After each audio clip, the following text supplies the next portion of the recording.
ថ្លែងអំណរគុណដល់ភ្ញៀវកិត្តិយសទាំងអស់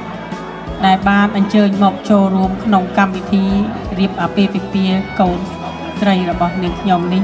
ខ្ញុំសូមជូនពរឲ្យអ្នកទាំងអស់គ្នាមានសុខភាពល្អរកទទួលទានមានបានគ្រប់គ្នាឆ្នាំថ្មីហេងទាំងអស់គ្នាខ្ញុំសូមអរគុណច្រើនខ្ញុំសូមអរគុណក្មួយទាំងអស់គ្នាបានថ្ងៃនេះអញ្ជើញមកពិសា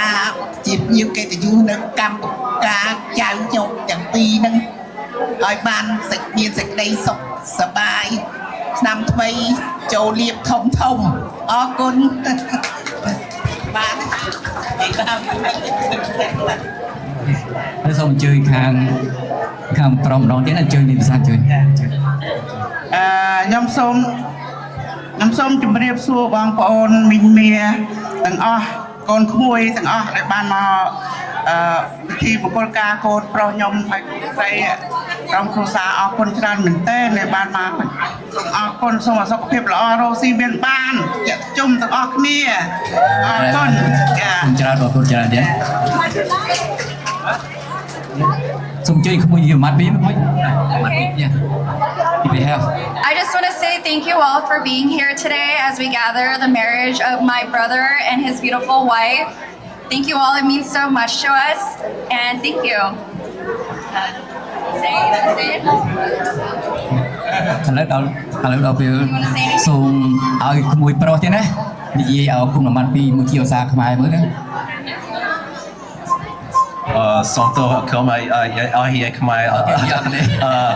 I'll speak in English. Thank you all for coming to our wedding. To Seek Moonlin Tay.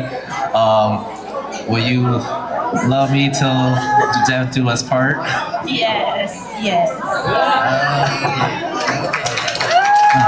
ឥឡូវសូមអញ្ជើញមួយស្រីម្ដងទៀតណា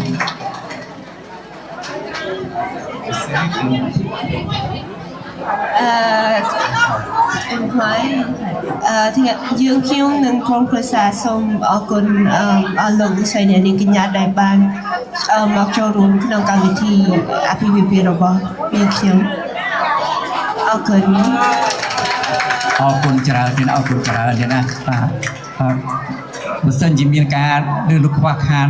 នៅប្រការណាមួយទៀតសូមមេត្តាអភ័យទោសដល់ក្រុមគ្រួសារទាំងពីរផងទៀតណាបាទសូមអរគុណបាទ